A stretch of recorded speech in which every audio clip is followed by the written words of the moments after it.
The Vandalic War, a campaign carried out by the Eastern Roman Empire under Emperor Justinian I, with the goal of recapturing the North African territories controlled by the Vandal kingdom. With forces led by the brilliant Belisarius, the Byzantines embarked on an expedition across the Mediterranean, landing in modern-day Tunisia. The war culminated in a stunning victory for Byzantium, leading to the capture of the Vandal king, Gelimer, and the reintegration of the northern African provinces back into the Roman Empire. It's one of those wars that doesn't often get talked about. So, that's why I'm here today. Hello and welcome to the channel. If you're new here, it's good to meet you. And if you're coming back for more, it's good to see you again. If you'd like to support the channel, links to the Patreon are in the description and comments. Otherwise, a like, comment, and subscribe goes a very long way. Now, without further ado, relax, and let's begin. During the early stages of the Western Roman Empire's decline in the 5th century, the Vandals, in an alliance with the tribe of Alans, had settled in the Iberian Peninsula. Facing an invasion by imperial forces in the year 429, Bonifacius, the Roman governor of the African diocese, and a rebel against the rule of Emperor Valentinian III, sought assistance from King Gaiseric of the Vandals.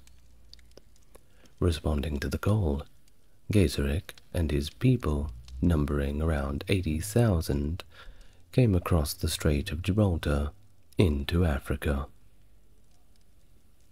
Now upon their arrival, the Vandals and the Alans pursued their ambition to take control of the African provinces for themselves, far beyond merely the deal of aiding Bonifacius. By 435, their control over territories, including Mauritania Caesarensis, Mauritania Citifensis, and much of Numidia, was widely acknowledged by the Western Roman government, though its recognition was meant as a more of a temporary measure. Therefore, conflicts resumed shortly after, culminating in the Vandals' capture of Carthage, the African capital, in October 439. Do remember, when we use the word African capital, we're speaking of the Roman province of Africa, so not the continent in our modern vernacular. The subsequent treaty in 442 significantly altered the Vandals' status, granting them the prosperous provinces of Zergotina and Bizergena, not as federate allies, but as holders of their own right. It was this transition that marked the establishment of the Vandal kingdom, with Carthage as its new center, laying the foundation for a new dominance in the region with the Vandals at the head. Of course, if you want to know how the Vandals got there, go check out my video on the history of the Vandals. But for today, let's just talk about the Vandalic War in greater detail. With the Vandals' acquisition of control over the African grain trade, which, by the way, was a critical resource for Italy, they embarked on a series of ambitious naval raids across the Mediterranean. These raids extended to the Aegean Sea, and they reached their zenith with the notorious sack of Rome in 455, an event that unfolded over an entire 2 weeks and marked a dramatic highlight in the Vandals' histories of incursions and raids. Of course, living in Rome in the 5th century, there was a very high likelihood you were going to get raided. It just was the style at the time. Now, the death of Valentinian III in the same year provided an opportunity for Gaiseric to consolidate and even expand his control. He reassured dominion over the Mauritanian provinces and extended his reach to include the islands of Sardinia, Balearics, and Corsica. Sicily was on the brink of conquest, but it was spared, thanks largely to the presence of Ricimer. Well, despite their expansive and frankly aggressive endeavors, the Vandals faced several Roman military responses aimed at curbing their power. Initial efforts, such as the Eastern Roman generals Aspar's failed expedition in 431, and the thwarted assembly by the Western Emperor Majorian in 460, did little to deter the Vandals. Majorian's not a name you've heard of, isn't it? Yeah, didn't really leave much of a mark in history, I'm afraid. Now onto a more significant challenge in 468, when a massive joint effort by the Western and Eastern Roman empires, led by Basiliscus, ended in failure against Gaiseric's forces. This defeat, coupled with the continued Vandal harassment of Greece, compelled the Eastern Emperor Zeno to negotiate what he called a perpetual peace with Gaiseric around the year 475. It signals a reluctant acknowledgement of Vandal power in the Mediterranean. Now, how did the Vandal kingdom set itself apart from other Germanic successors of the Western Roman Empire? How were they different from the Visigoths? Well, essentially one of the main facets was they rejected the existing Roman socio-political structures in favor of their own system, which they frankly thought was much better. In contrast to the kings in Western Europe who maintained a semblance of subordination to the emperors, including the use of imperial portraits on their coinage, the Vandal kings asserted their independence very brazenly and openly. Their distinct identity was further emphasized through the use of their native language and unique dress, marking a clear separation from the Romano-African populace. The Vandals, primarily followers of Arian Christianity, engaged in the persecution of Chalcedonian Christian minorities, a policy that was particularly intensified under the reigns of Huneric and Gunthamund. Despite many protests from the Eastern Roman Empire, a peace lasting nearly 6 decades was maintained, with periods of amicable relations, notably during the reign of Thrasimund, who largely halted the persecutions. The ascension of Hilderic in 523 marked a shift towards re-establishing closer ties with Rome. Hilderic, who had familial connections to Valentinian, ceased the persecution of Chalcedonians and engaged in diplomatic exchanges with Justinian. He even adopted the emperor's likeness on Vandal coinage.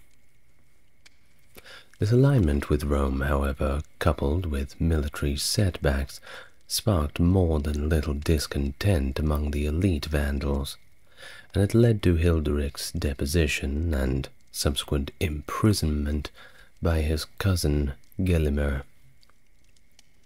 Of course, the Romans were quite keen to seize on this, and Justinian, seizing upon Gelimer's refusal to restore or release Hilderic, used it as a justification for an invasion.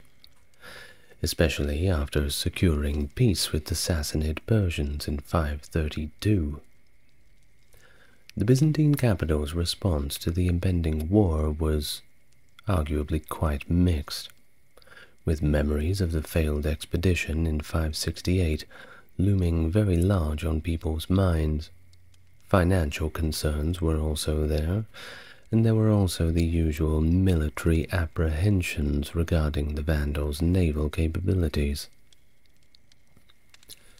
Despite opposition from figures like John the Cappadocian, Justinian was bolstered by church support and the plight of persecution victims from Africa, pushing forward with his plans for what would become a pivotal campaign. Immediately following Gelimer's ascent to power, his rule was quickly marred by internal strife as he targeted Vandal nobility with persecution, seizing assets and executing quite a few of them. Actions that of course eroded his legitimacy and led to unrest. The discontent fueled revolts in Vandal kingdom's outer reaches. Sardinia, for example, saw its governor, Godas, seek independence, while in Tripolitania, the local populace under Prudentius rose against Vandal control. These uprisings, though seemingly spontaneous, may have been influenced also by Justinian's diplomatic efforts, as both rebel leaders sought the emperor's aid, hinting at more of an orchestrated resistance against Gelimer's rule, with the Romans kind of just giving them a little push in the right direction. Now Justinian responded to Goda's plea for aid by dispatching the commander Cyril and 400 men to join the invasion force against the Vandals, then proceed to Sardinia. Gelimer, in an attempt to quash the Sardinian rebellion, allocated a significant portion of his naval and military resources under his brother Tarzon to the task, critically depleting the defensive capabilities against the looming Roman expedition. His decision to focus on Sardinia, neglecting the Tripolitanian revolt due to its perceived lesser threat and geographical remoteness, it was sort of in the middle of nowhere, and also waiting for Tarzon's return before addressing any other politics. Those were the main factors that weakened his position. Now meanwhile, in the backdrop of all of these events, diplomatic maneuvers played another key role, as Gelimer sought an alliance with the Visigothic king Theudis, aiming to bolster his defenses through external support. Meanwhile, Justinian worked to secure a strategic advantage by negotiating with the Ostrogothic kingdom of Italy for their neutrality and, when the time came, assistance. The Ostrogoths, who were at the time aggrieved by the Vandals' mistreatment of the Ostrogoth princess Amalafrida, Thrasymun's widow, facilitated the Roman campaign by allowing use of Syracuse's harbour for the invasion fleet, and they also provided a supply market for the Roman forces. Justinian appointed Belisarius, one of his most accomplished generals, to command the expedition against the Vandals. Belisarius, who had already proven his military prowess against the Persians, and in quelling the Nika riots, was particularly well suited for this mission, for two additional reasons.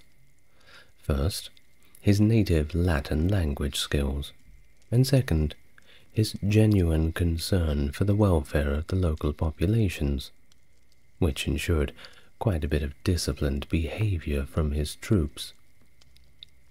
These traits were anticipated to garner support of the Latin-speaking African populace.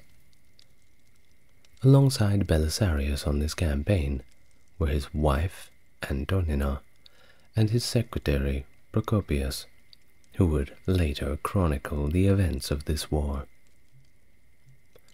Procopius detailed an expeditionary force of 10,000 infantry, a mix of regular field army and federate troops, 5,000 cavalry, including 1,500 of Belisarius's personal guards, the Bucellari, and additional mounted archer contingents of 600 Hun mercenaries and 400 Herul mercenaries.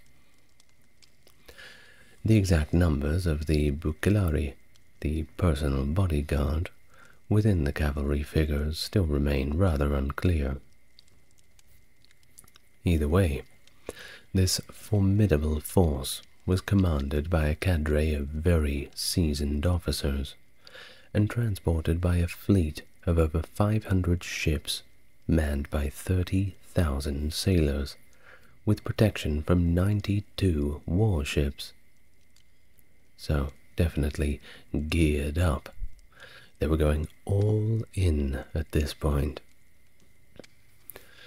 Of course, the perception of the expeditionary force's size varies, with some viewing it as small, given the Vandals' military capabilities. Potentially, this reflects a logistical constraint or strategic limitation on potential losses. Now, over on the Vandal side, the army, comprising essentially everyone they could get, in terms of able-bodied males, lacked the professional structure that the Byzantine forces had, and it was estimated to be between 20 to 40,000, based on varying assessments of the total Vandal population. Over time, the Vandals had become accustomed to a rather luxurious lifestyle, at least as luxurious as you could get back then, and this potentially diminished their martial prowess. You know, good times create weak men. You know how it goes. Still, their military tactics, which were heavily reliant on light cavalry without ranged weapons, were ill-suited to face Belisarius's well-armored cataphracts and horse archers. Always with the horse archers. Very hard to beat. Now the Vandals' position was further compromised by the great amount of internal division they were going through, including the lingering loyalty to Hilderic among some of the factions. There was also uncertainty around the allegiance of the Maori tribes, who remained on the fringes of the conflict, most likely poised to ally with whoever looked like was going to win. With grandeur and the presence of both Justinian and the Patriarch of Constantinople, the Roman fleet set out on its mission against the Vandals on the 21st of June, 533.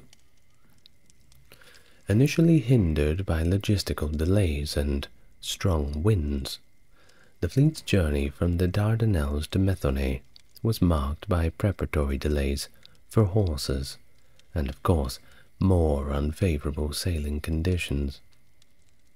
It was in Methone where Belisarius utilized the downtime for troop training and fostering unity among the rather diverse military contingents.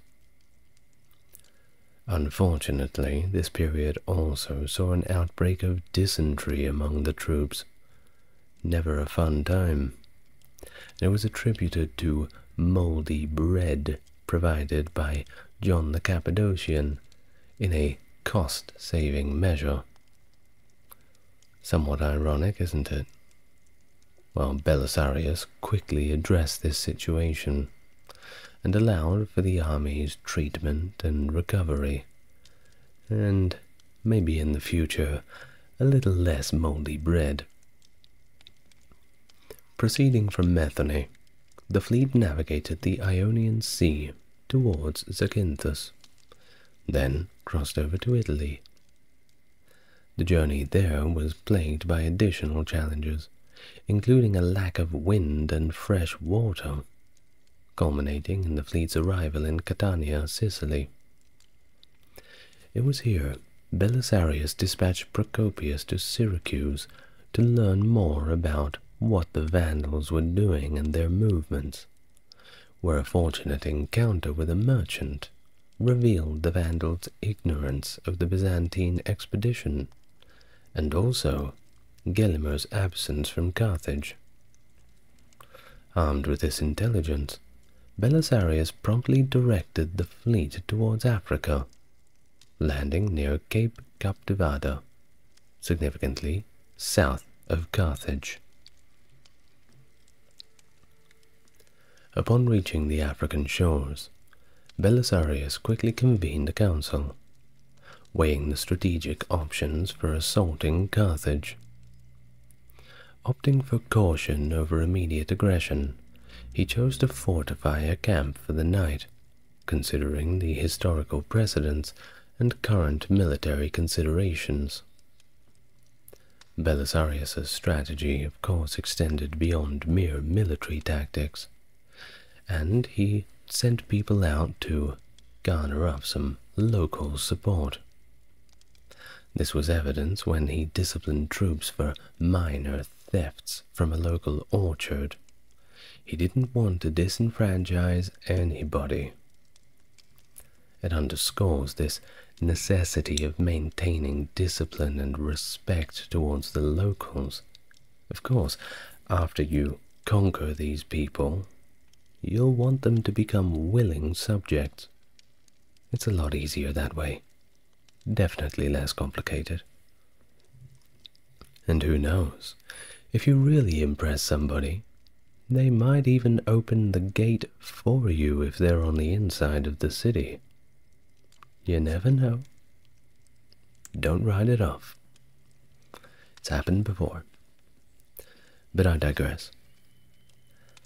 The Roman army's advance towards Carthage began with a structured march along the coastal road, with detachments assigned to guard the reconnaissance rolls, ensuring a protection against potential Vandalic counterattacks. Upon hearing of the Roman landing, Gelimer promptly instructed his brother Amatus in Carthage to muster the Vandal forces and ordered the execution of Hilderic and his kin. Furthermore, he commanded his secretary, Bonifatius, to prepare for the evacuation of the royal treasury to Spain should the Vandals face defeat. Just in case, get rid of all the treasure.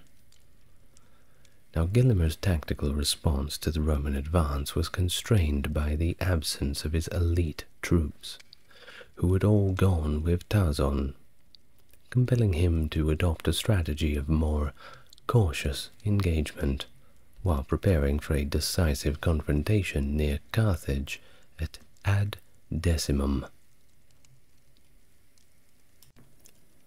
As Roman forces progressed through key locations towards Carthage, their first direct encounter with the Vandals occurred near Grasse, resulting in a minor skirmish that didn't really have a significant outcome.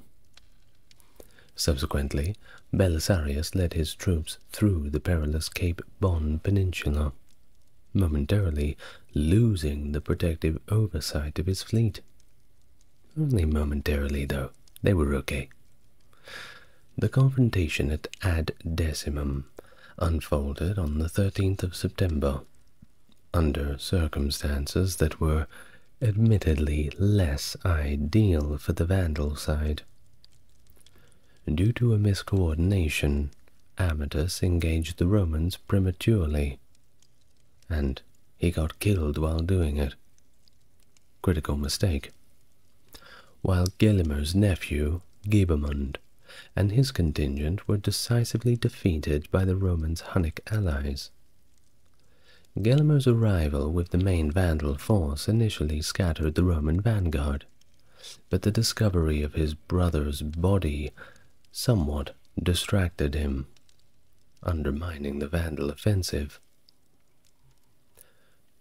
This moment of vulnerability allowed Belisarius to regroup his forces, launching a counterattack that routed the Vandals. Gelimer's subsequent retreat to Numidia signaled a Roman victory at Ad Decimum, leaving Carthage completely unprotected, and paving the way for Belisarius's unopposed entry into the city. Belisarius's awareness of his triumph over the Vandals only became fully apparent after dusk, following the regrouping with John the Armenian, his cavalry, and the 600 Hun mercenaries. They spent the ensuing night on the battlefield, a pause that allowed for the rest of the army, including Belisarius's wife, Antonina, and the infantry, to catch up with them. By the evening of the next day, they approached Carthage to find its gates wide open and the city alight, presumably in celebration. Despite this seemingly welcoming gesture, Belisarius was cautious of a potential ambush under the cover of darkness, and intent on maintaining strict control of his troops, chose to camp outside the city limits instead of walking straight in. Smart guy, you can never be too careful. That's why he keeps winning. Belisarius. Now, at the same time as this, the Roman fleet had successfully navigated around Cape Bon, and, informed of the victory, headed to anchorage near Stagnum, which was pretty close to Carthage. Contrary to Belisarius's orders aimed at maintaining discipline and order, Callinomus and his crew embarked on a looting spree in the nearby merchant community of Mandriacum. The following morning, on September 15th, with Carthage's defences unresponsive, and zero sign of Vandal opposition, Belisarius organized his forces before the city. Reiterating his calls for discipline among his troops, he led them into Carthage, where the locals actually received them warmly, reportedly impressed that they weren't immediately robbed. What about all the looting? What about this sack that we were warned about? Hang on a minute. The Romans are being nice to us. Good strategy. Like I said, when you conquer a people, it's easier for them to submit willingly. Well, after they'd finished their triumphal parade and waving and blowing kisses, Belisarius promptly occupied the royal palace, symbolically taking Gelimer's place by sitting on the throne and partaking in the feast initially prepared for Gelimer's anticipated victory celebration. Meanwhile, the Roman fleet made its way into the Lake of Tunis, and the soldiers were distributed throughout the city for billeting. The captured Vandals were detained to forestall any insurgency, securing a pretty immediate peace in the city. Everything was going so smoothly. What could possibly go wrong? Well, in anticipation of Gelimer's counterattack, Belisarius wasted no time in commencing the restoration of Carthage's defensive walls, which actually had been rather neglected and were largely in ruins, a discovery that they made on further inspection.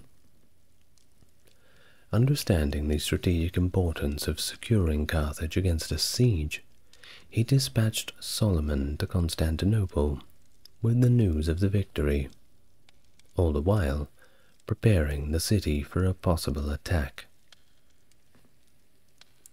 In the ensuing weeks, as Belisarius focused on reinforcing Carthage's defences, Gelimer, along with any of his surviving forces, retreated to Bulla Regia.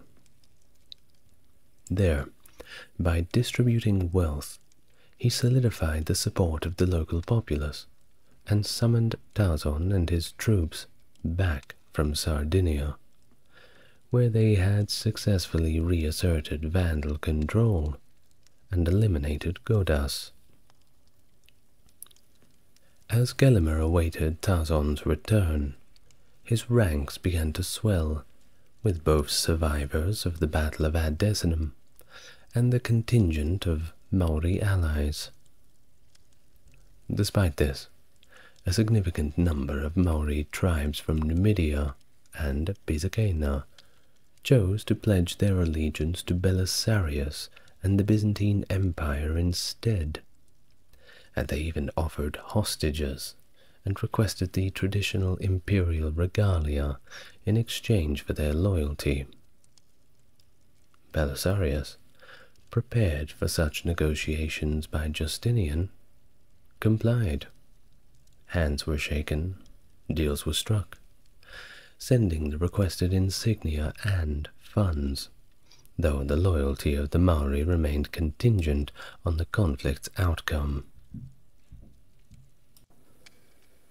Now at the same time, there was also the matter of the capture of Tarzan's messengers, who, unaware of Carthage's fall, simply sailed directly into the city. There was also the failure of Gelimer's envoys to secure an alliance with Theodas in Spain. Really left out in the cold, Additionally, Belisarius did receive reinforcements from Cyril, who had been dispatched from Sardinia, only to find it under Vandal control once again. Upon receiving Gelimer's summons, Tarzan promptly departed Sardinia for Africa, rallying to Gelimer's side at Bulla. The Vandal king, faced with the strategic challenge of retaking Carthage, opted for an aggressive stance, including severing the city's water supply and blocking food shipments, aiming to either besiege the city or simply force a decisive confrontation with Belisarius, according to whichever interpretation you're going with. Now, to hit Carthage a little bit harder, Gelimer dispatched agents within the city, though Belisarius took stringent measures against potential traitors, including the one incident of a public execution of a would-be defector. That ought to send a warning. Now, a particular challenge to Belisarius's control came from the Hun mercenaries, whose loyalty was tested by Vandal overtures and their dissatisfaction with being stationed in Africa. By promising rich rewards and repatriation post-victory, Belisarius secured, albeit temporarily, their allegiance, though their loyalty akin to that of the Maori. Now, after ensuring the support of Carthage's residents and the military, as well as fortifying the city's defences to a pretty good extent, Belisarius set his sights on a direct confrontation with Gelimer, to sort it out like gentlemen once and for all. In mid-December, he led his forces from Carthage towards Gelimer's stronghold at Tricamarum, situated about 28 kilometers away. This engagement, like the earlier clash at Ad Decimum, was dominated by cavalry, with the Roman forces facing a numerical superiority. Both commanders held their least reliable units, the Mauri for the Romans, and the Huns for the Vandals. In reserve, mindful of their questionable loyalty, we weren't going to use the Huns too quickly, only if we had to. The pivotal moment of the Battle of Tricamarum came when John the Armenian, leading the Roman side, launched successive charges against the Vandal center, and ultimately leading to Tarzon's death. The general was gone. The battle is turning in our favor. This, of course, turned the tide, precipitating a full-scale Roman assault and resulting in the Vandals running back to their encampment in panic. Witnessing the irreversible defeat, Gelimer fled into Numidia's hinterlands with a handful of his followers. This signaled the very sad end of Vandal resistance. The Vandals subsequently deserted their camp, leaving it to be looted by the victorious Romans. Of course, the looting rule, or rather rule against it, was waived in this stage, because they weren't civilians, and they were just Vandals. Take everything you can. The victory, however, highlighted the tactical challenges of Belisarius, including managing a dispersed army prone to interdiscipline and the risk of counterattack due to heedless plundering post-battle.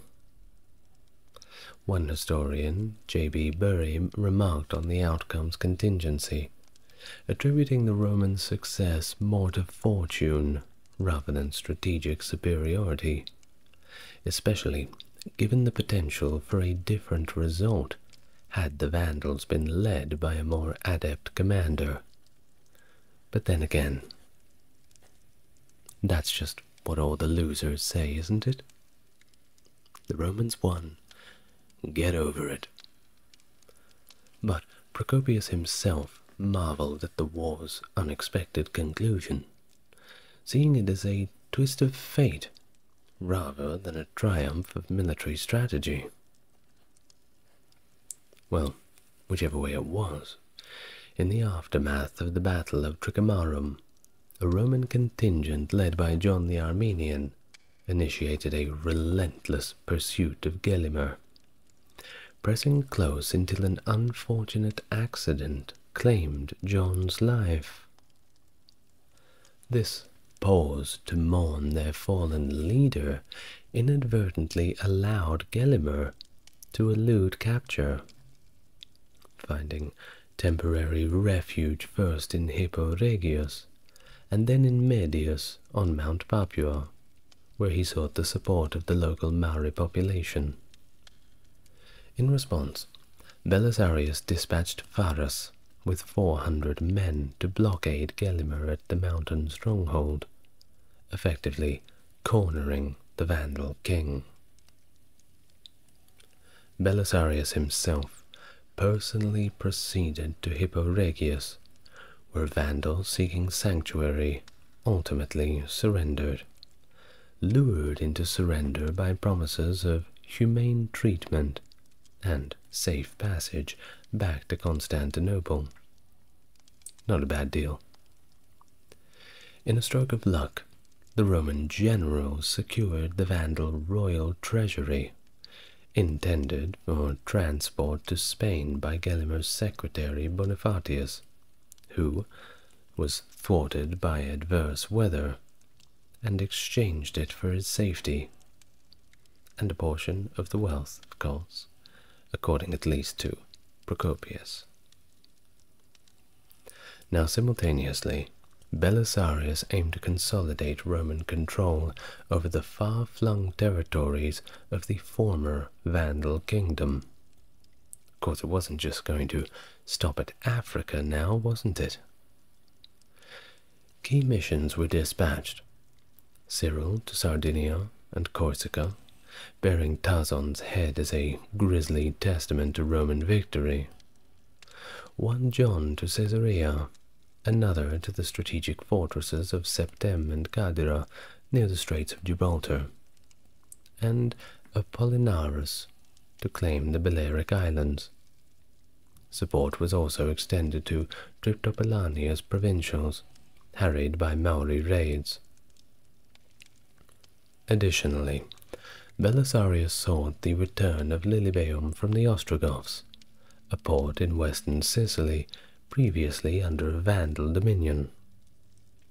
This demand, involving diplomatic exchanges between Justinian and the Ostrogothic rulers, inadvertently set the stage for the subsequent Roman invasion of Italy.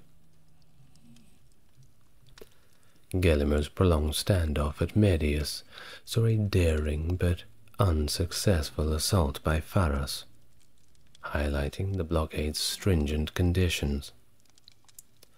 Despite repelling the attack, Gelimer and his men faced dire straits, isolated and starving. It was only in March, after protracted negotiations and assurances of his safety, that Gelimer was finally captured, surrendering himself to Roman forces. He was then escorted to Carthage, marking the end of his resistance and the culmination of the Roman campaign to reclaim North Africa. Amid ambitions and political maneuvers within his own ranks, Belisarius faced allegations of aspiring to establish an independent dominion in Africa. These accusations prompted Emperor Justinian to present him with a crucial choice: either return to Constantinople or remain in Africa. This was a test of his loyalty and intentions. There was only really one right answer. Belisarius, always ahead of the game, and having intercepted one of the accusatory messages, knew the writing was on the wall. And regardless of how he felt about it, he opted to return to the Byzantine capital, thus dispelling suspicions about his allegiance. Upon his departure from Africa in the summer, Belisarius was accompanied by the defeated Vandal king Gelimer, also numerous Vandal captives who were subsequently incorporated into the Byzantine military as the Vandali Lusitaniani, and also a significant portion of the Vandal treasure. Weren't going to forget that. The treasure not only symbolized the tangible success of the campaign, but also included historically and culturally significant items that were looted from Rome, such as the imperial regalia and the menorah from the Second Temple, spoils of Titus's conquest of Jerusalem.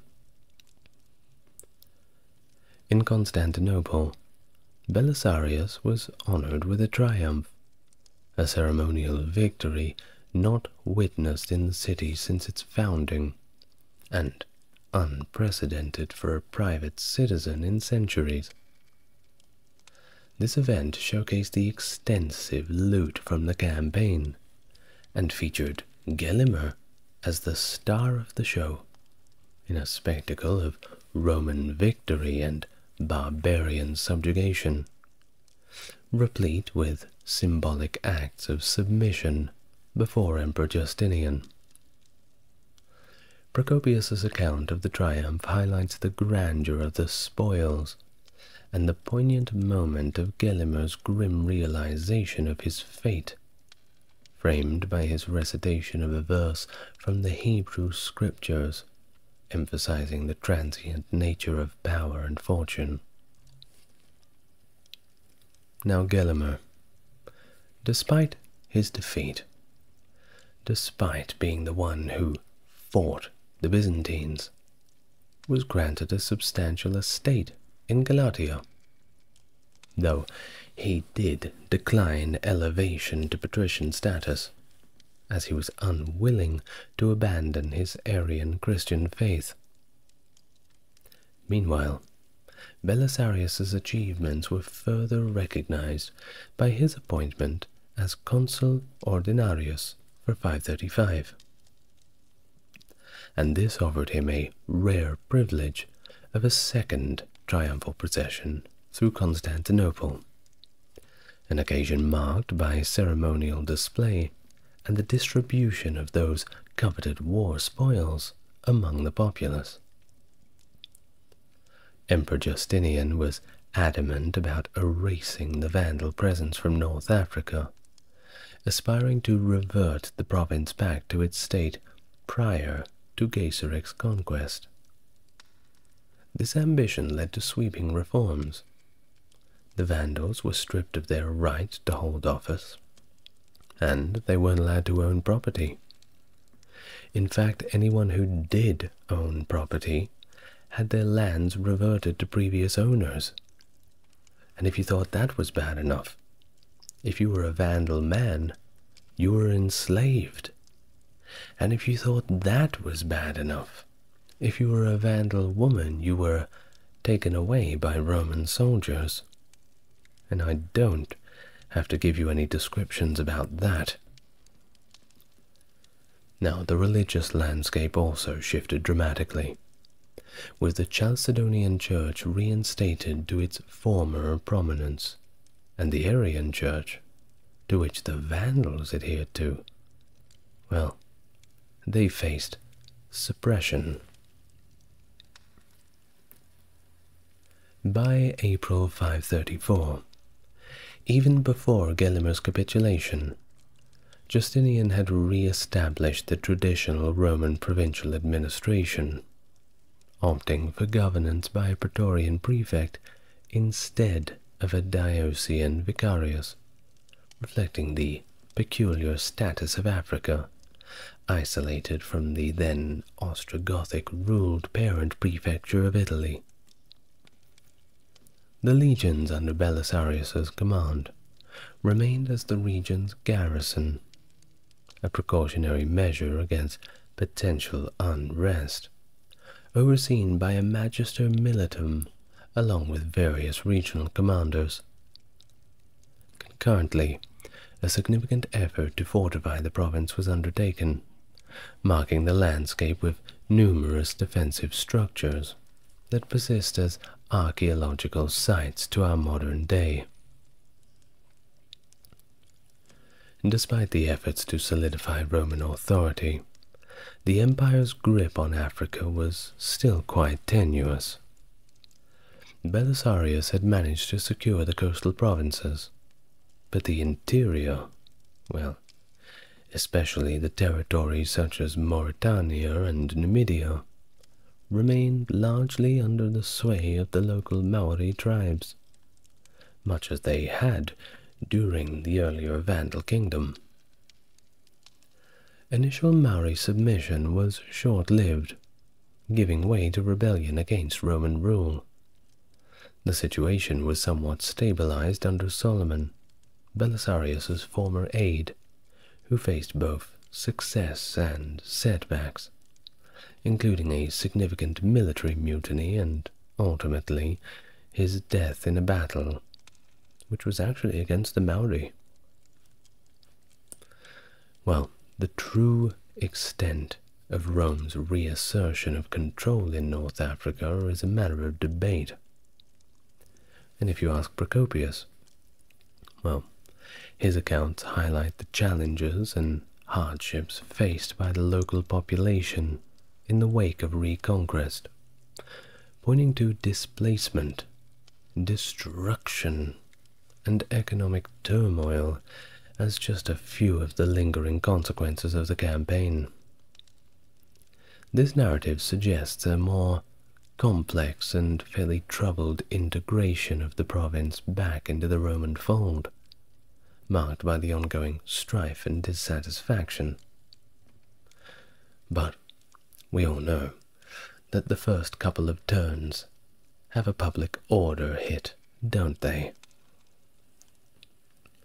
Well, and there we have it. the end of the Vandalic War. If you've enjoyed what you've heard, why don't you like and subscribe? You're only ever going to get more of it. And I'd also like to thank my Mega Chat tier patrons for supporting the channel: Jeffrey, JC, and Stark Factory. Thank you very much. If you'd like to support the channel, you know what to do. Follow the links. But until then, thank you again for listening. It's been a pleasure. And I will see you in the next exciting episode. Good night, everyone.